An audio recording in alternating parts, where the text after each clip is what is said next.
بسم اللہ الرحمن الرحیم۔ جنگ خندق میں حضرت حذیفہ رضی اللہ تعالی عنہ کی جاسوسی کا واقعہ۔ کہا جاتا ہے کہ حضرت حذیفہ بن یمان رضی اللہ تعالی عنہ سے ایک شخص نے جو کوفے کے رہنے والا تھا کہا کہ اے ابو عبداللہ، تم بڑے خوش نصیب ہو کہ تم نے رسول اللہ صلی اللہ علیہ وآلہ وسلم کو دیکھا اور ان کی مجلس میں بیٹھا کرتے تھے، تو تم کیا کرتے تھے؟ حضرت حذیفہ رضی اللہ تعالی عنہ نے فرمایا، واللہ ہم جان نثاریاں کیا کرتے تھے۔ نوجوان فرمانے لگے، سنیے چچا، اگر ہم حضور صلی اللہ علیہ وآلہ وسلم کے زمانے کو پاتے تو واللہ آپ کے پاؤں بھی زمین پر رکھنے نہ دیتے۔ آپ رضی اللہ تعالی عنہ نے فرمایا، بھتیجے لو ایک واقعہ سنو۔ جنگ خندق کے موقع پر رسول اللہ صلی اللہ علیہ وآلہ وسلم بڑی رات تک نماز پڑھتے رہے۔ فارغ ہو کر دریافت فرمایا کہ کوئی ہے جو جا کر لشکر کفار کی خبر لائے؟ اللہ کے نبی صلی اللہ علیہ وآلہ وسلم یہ وعدہ کرتے ہیں کہ وہ جنت میں داخل ہوگا۔ کوئی کھڑا نہ ہوا کیونکہ خوف کی، بھوک کی، سردی کی انتہا تھی۔ پھر آپ صلی اللہ علیہ وآلہ وسلم دیر تک نماز پڑھتے رہے۔ پھر فرمایا، ہے کوئی جو جا کر یہ خبر لائے کہ مخالفین نے کیا کیا؟ اللہ کے رسول صلی اللہ علیہ وآلہ وسلم اسے مطمئن کرتے ہیں کہ وہ ضرور واپس آئے گا، اور میری دعا ہے کہ اللہ تعالیٰ اسے جنت میں میرا رفیق کرے گا۔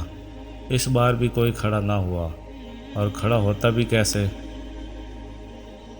بھوک کے مارے پیٹ کمر سے لگے ہوئے تھے، سردی کے مارے دانت بج رہے تھے، خوف کے مارے پتے پانی ہو رہے تھے۔ بالآخر میرا نام لے کر رسول اللہ صلی اللہ علیہ وآلہ وسلم نے آواز دی۔ آپ تو کھڑے ہوئے بغیر چارہ ہی نہیں تھا۔ فرمانے لگے، حذیفہ تو جا اور دیکھ کہ وہ اس وقت تک کیا کر رہے ہیں۔ دیکھ، جب تک میرے پاس واپس نہ پہنچ جائے کوئی نیا کام نہ کرنا۔ میں نے بہت خوب کہہ کر اپنی رائے لی اور جرأت کر کے مشرق میں گھس گیا۔ وہاں جا کر عجیب حال دیکھا کہ دکھائی نہ دینے والے اللہ کے لشکر اپنا کام پھرتی سے کر رہے ہیں۔ چولہوں پر سے دیگیں ہوا نے الٹ دی ہیں، خیموں کی چوبیں اکھڑ گئی ہیں، آگ جلا نہیں سکتے اور کوئی چیز اپنے ٹھکانے نہیں رہی۔ اس وقت ابو سفیان کھڑا ہوا اور بآواز بلند میں کہنے لگا کہ اے قریشیوں، آپ نے اپنے ساتھی سے ہوشیار ہو جاؤ، اپنے ساتھی کو دیکھ پال لو، ایسا نہ کہ کوئی غیر کھڑا ہو۔ میں نے یہ سنتے ہی میرے پاس جو ایک قریشی جوان تھا اس کا ہاتھ پکڑ لیا اور اس سے پوچھا، تو کون ہے؟ اس نے کہا، میں فلاں بن فلاں ہوں۔ میں نے کہا، اب ہوشیار رہنا۔ پھر ابو سفیان نے کہا، قریشیوں، ہم اس وقت کسی ٹھہرنے کی جگہ پر نہیں ہیں، ہمارے مویشی، ہمارے اونٹ ہلاک ہو رہے ہیں۔ بنو قریظہ نے ہم سے وعدہ خلافی کی، اس نے ہمیں بڑی تکلیف پہنچائی، پھر اس ہوا نے ہمیں پریشان کر رکھا ہے۔ ہم پکا کر کھا نہیں سکتے، آگ تک جلا نہیں سکتے، خیمے اپنی جگہ ٹھہر نہیں رہے۔ میں تو تنگ آ گیا ہوں اور میں نے تو ارادہ کر لیا ہے کہ واپس ہو جاؤں۔ بس میں تم سب کو حکم دیتا ہوں کہ واپس چلو۔ اتنا کہتے ہی اپنے اونٹ پر جو بندھا ہوا بیٹھا تھا چڑھ گیا اور اسے پاؤں مارا کہ وہ 3 پاؤں سے ہی کھڑا ہو گیا۔ پھر اس کا پاؤں کھولا۔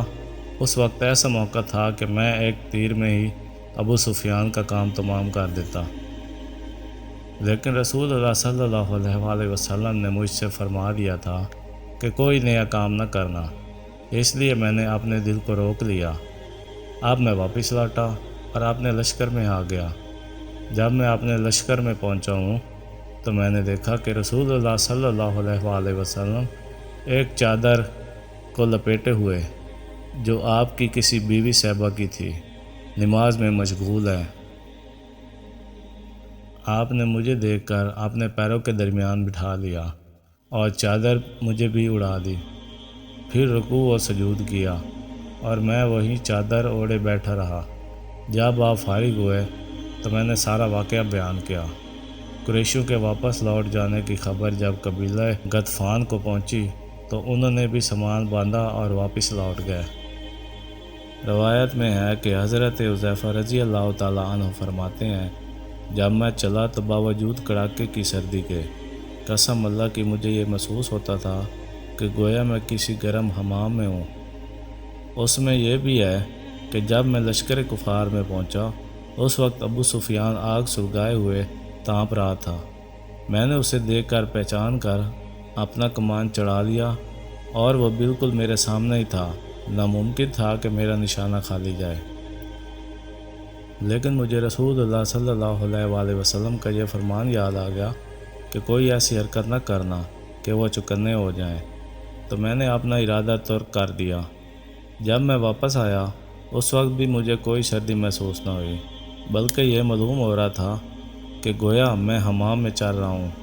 ہاں، جب حضور صلی اللہ علیہ وآلہ وسلم کے پاس پہنچ گیا بڑے زور کی سردی لگنے لگی اور میں کپ کپانے لگا، تو حضور صلی اللہ علیہ وآلہ وسلم نے اپنی چادر مجھ کو اڑا دی اور میں جب اوڑھ کر لیٹا تو مجھے نیند آ گئی اور صبح تک سویا رہا۔ پھر صبح خود رسول اللہ صلی اللہ علیہ وآلہ وسلم نے مجھے یہ کہہ کر جگایا، اے سونے والے بیدار ہو جا۔ اور روایت میں یہ بھی ہے جب اس تابعی نے کہا کہ کاش کہ ہم رسول اللہ صلی اللہ علیہ وآلہ وسلم کو دیکھتے اور آپ کے زمانے کو پاتے، تو حضرت حذیفہ رضی اللہ تعالیٰ عنہ نے کہا کہ کاش تم جیسا ایمان ہمیں بھی نصیب ہوتا کہ باوجود نہ دیکھنے کے غرہ اور پختہ عقیدہ رکھتے ہو۔ تو دوستوں، ملتے ہیں اگلی ویڈیو میں، تب تک کے لیے اللہ حافظ۔